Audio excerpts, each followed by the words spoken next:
Welcome back to Eat Bulaga mga Dower Cats. Bago po ang pautahan ng mga working Pinoy henyo, may mga bisita muna tayo dito sa studio, Ma'am Alan. Yes, mga Double Cats, Jerome Ponce and Tricia Viaje. Welcome, guys! Hello po, magandang tanghali po mga Dabber Cats. Hello po! Hello. Ayun, hi mga Dabber Cats. Hello po. Hello sa inyo. Magandang araw.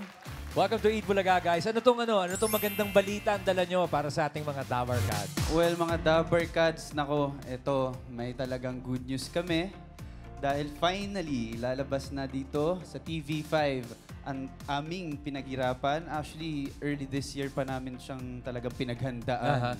So talagang sabi nga dito ay wishes do come true. Simula September 13 yan, sabay-sabay nyo natin maniwala sa magic ng second chances and possibly new love. Uy. Uy, doon tayo sa new love.